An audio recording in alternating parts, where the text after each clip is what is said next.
जबकि आप सोच कौन सका कि स्कूल के मया स्टाफ ने आ भाषा शोभा देवा है कि अगर ये भाषा में अगर स्टाफ बात करी है तो बच्चा मत कहीं प्रभाव पड़ेगा। कानून भी कुछ चीज़ें हैं उनको मैं ये एहसास दिला दूंगा कि वास्तव में इस देश के अंदर एक कानून है जो सबके लिए एक समान है। जब हम घर से निकलते हैं तो ये नहीं सोचते कि घर वापस पहुंचेंगे या नहीं। हर गरीब हर कुचले हुए व्यक्ति की आवाज़ उठाते हैं और जो भी व्यक्ति हमें बोलता है कि आपका हमें साथ चाहिए तो हम साथ खड़े रह के उसको न्याय दिलाते हैं जितनी हमारी कोशिश होती है। अरे वो भोसड़ी का गधा। शिक्षा हर व्यक्ति हर बच्चे को अधिकार है।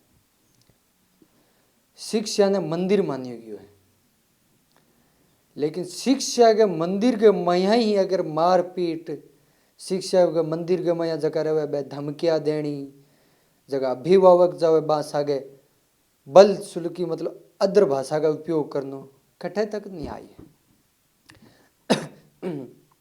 नमस्कार राम राम, मैं रामस्वरूप एक बार फिर हाजिर हूँ एक नए वीडियो आगे। शिक्षा को नाम लेते थे बातचीत तो समझ गया होगा कि मैं चारणवाड़ा स्कूल की बात करने लग रही हूँ।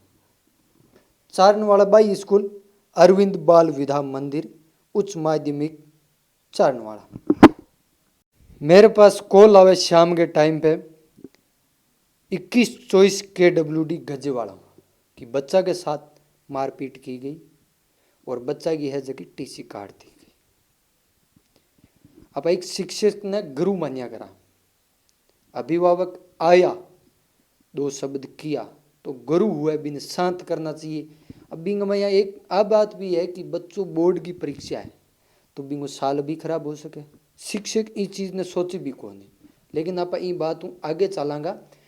मैं न्यूज़ कवर कर लाया, शाम की न्यूज़ अपलोड होगी और सुबह को टाइम जब मैं वापस गांव आयो तो व्हाट्सएप नंबर पर एक धमकी आई, वॉइस भेजी गई। वॉइस क्यों भेजी गई कि किन आप व्हाट्सएप माते एक बार एक चीज़ भेज दिया भी बाद में दोबारा बाब चीज़ खुले कौन बीट है। बात धमकी आई, बात धमकी ते सुनो, एक धमकी कोई नहीं 3-4 धमकी आई, लेकिन मैं थान एक ही सुना रही हूँ क्योंकि बाकी अगर मैं बात करूँ तो सुनने लायक भी कौन इस हिसाब की अदर भाषा का उपयोग करेगी।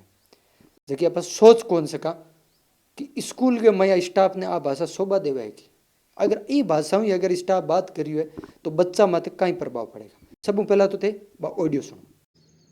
अरे वो चूतिया तेरी फोन उठा ले मादर चोद है भाई थी तन चक्रू तेरी भरोसे के बुझे मीडिया तेरे मुंह चला मादर चोद यार हो बेटा। अरे वो भोसड़ी का गधा था सारा ऑडियो भी सुनी हुई कहीं भाषा का उपयोग ले रही है क्योंकि 2-3 ऑडियो और है बा मैं थाने सुनाने लायक को नहीं भी हूँ। बाद में सुनील, हालांकि अरविंद बाल विद्या मंदिर है बिंगो प्रिंसिपल है, बिंगो मेरे व्हाट्सएप पर मैसेज आवे कि बात करो तो मैं वापस सुनील हूँ बात करी और सुनील की हो कि आपने जो वीडियो डाला है वो न्यूज़ गलत है, फेक है, स्कूल में बच्चे के साथ ऐसा कुछ हुआ भी नहीं। तो मैंने कहा सुतराराम जी ने अपना पक्ष रखा है, बाकी पुलिस जांच कर रही है और आप अपना पक्ष रख दो, आप बोलो तो मैं अभी आ जाऊँ। उस दिन की मैं बात करूँ तो पांचू थी जो अपने नखत बना चारणवाड़ा पे मेला भरा रहा था, तो आज तो मेला है छुट्टी है आप कल आ जाओ। तो दूसरे दिन मेरी बात होती है सुनील जी से और मैं जाता हूँ चारणवाड़ा स्कूल और चारणवाड़ा स्कूल जाके मैं न्यूज़ कवर करता हूँ, उनका पक्ष रखता हूँ सब कुछ। फिर हम बैठ जाते हैं ऑफिस में जहाँ सिरचंद जी भी मौजूद होते हैं, सुनील जी भी मौजूद होते हैं और सिरचंद जी के 2 भाई है, एक का नाम है हंसराज, एक का नाम है नैम सिंह है, ऐसा कुछ है नाम जो मेरे को याद नहीं। इस मैटर पे बात करते हैं कि आपके स्टाफ के ही द्वारा या आपके परिवार के ही द्वारा धमकी दी गई है।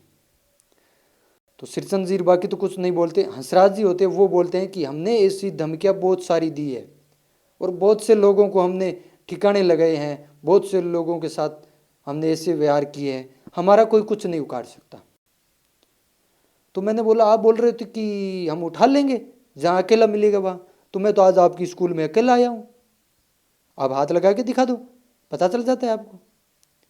फिर मैं वहाँ से न्यूज़ कवर करके आ जाता हूँ रणजीतपुरा। रणजीतपुरा आने के बाद मैं निकल जाता हूँ रामदेवरा पैदल यात्रा में। मैं जैसे ही रामदेवरा से वापस आता हूँ, रणजीतपुरा थाना जाता हूँ और FIR है वो दर्ज करवाने के लिए एक एप्लीकेशन देता हूँ।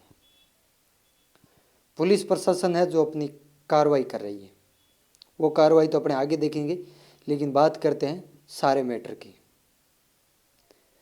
बच्चों की TC काट दी, और जब मैं वहाँ गया और उनका पक्ष रखा तो मेरे को धमकी दे दी गई।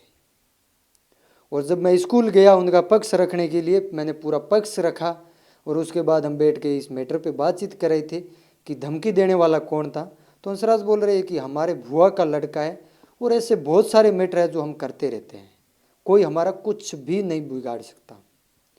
तो सबसे बड़ी बात अगर मैं बात करूं तो कानून नाम की भी कुछ चीज़ें होती हैं। वो कानून चाहे मैं हो, चाहे वो स्कूल के टीचर हो, चाहे आप हो, चाहे या कोई दूसरा हो, सबके लिए एक समान होता है। लेकिन वहाँ की बातें सुन के ऐसा लग रहा है कि कानून नाम की कुछ चीज़ें वो मानते ही नहीं है। लेकिन ये चीज़ तो मैं क्लियर कर देता हूँ कि कानून भी कुछ चीज़ें हैं, उनको मैं ये एहसास दिला दूँगा कि वास्तव में इस देश के अंदर एक कानून है जो सबके लिए एक समान है। अगर धमकी के नंबरों की बात की जाए अपने, तो वो नंबर है 95-184-12-944। धमकी आ गई, उसके बाद सुनील जी का कॉल आता है, मैं सुनील जी के कॉल पे जाता भी हूँ और सुनील जी को ये भी बताता हूँ कि आपके स्कूल के ही द्वारा मेरे को धमकी दी गई थी, गाली गलौज की गई थी। सुनील जी ने कहा भी था कि ये चीज़ें गाली करना या धमकी देना गलत है। हालांकि मैं कभी ये नहीं कह रहा हूँ कि जो प्रिंसिपल है वो गलत है। प्रिंसिपल ने उनसे समझाइश भी की थी और कुछ बातें कही भी थी कि ये चीज़ें गलत है, लेकिन वहाँ कुछ ऐसा दिखा नहीं। फिर मैं वहाँ से वापस आ गया था। और यहाँ तक की बात की जाए तो उन्होंने माफ़ी मांगने से भी इनकार कर दिया।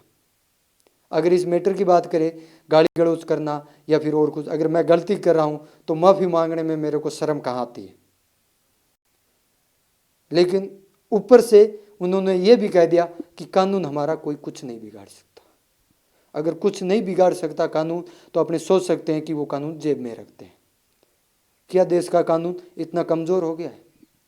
लेकिन ये चीज़ तो अब की बार उनको मैं ये दिखा दूंगा कि कानून भी कुछ है और जिसकी पालना सभी को करनी पड़ती है। कानून सबके लिए बराबर है।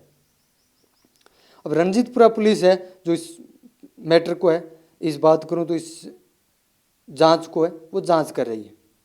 जांच में क्या पाया जाता है वो तो अपने आगे देखते हैं। लेकिन बात करूं तो मैं न्याय के लिए मेरे को कहीं भी जाना पड़े मैं जाऊंगा। धमकी आई मेरे के पास, गाली गलौज की, लेकिन मैंने उस नंबर पे हेलो तक का मैसेज नहीं भेजा। मैं क्यों भेजूं? जो वो गाली दे रहा है वो देने दो, अपना आप दे के वो थक जाएगा। धमकी दे रहा है तो वो थक जाएगा। जब हम घर से निकलते हैं तो ये नहीं सोचते कि घर वापस पहुंचेंगे या नहीं। हर गरीब, हर कुचले हुए व्यक्ति की आवाज़ उठाते हैं। और जो भी व्यक्ति हमें बोलता है कि आपका हमें साथ चाहिए, तो हम साथ खड़े रह के उसको न्याय दिलाते हैं जितनी हमारी कोशिश होती है। लेकिन ये जो शिक्षक बता रहे हैं, अगर मैं बात करूं तो उनका पक्ष रखने गया तब ये बोल रहे कि हमारी कोई गलती नहीं है। तो मेरी क्या गलती थी जो आप मेरे को धमकी दिलवा रहे हो? ऐसे तो कल को मैं कहीं जाऊंगा आप उठा के ले जाओगे, मैं कोई खिलौना थोड़ी हूं। लेकिन मैं पुलिस प्रशासन से यही मांग करता हूं कि इस मैटर पे जल्द से जल्द वो कार्रवाई करके और इसके अंत जो जड़ है वहां तक पहुंचे। यही आशा करता हूं मैं पुलिस प्रशासन से। अरे बाकी आप क्या सोचते हो इस वीडियो को लेकर, वो कमेंट सेक्शन में कमेंट करके ज़रूर बताइए। मिलते हैं एक ऐसे ही वीडियो के साथ, तब तक के लिए धन्यवाद। जय हिंद, राम राम।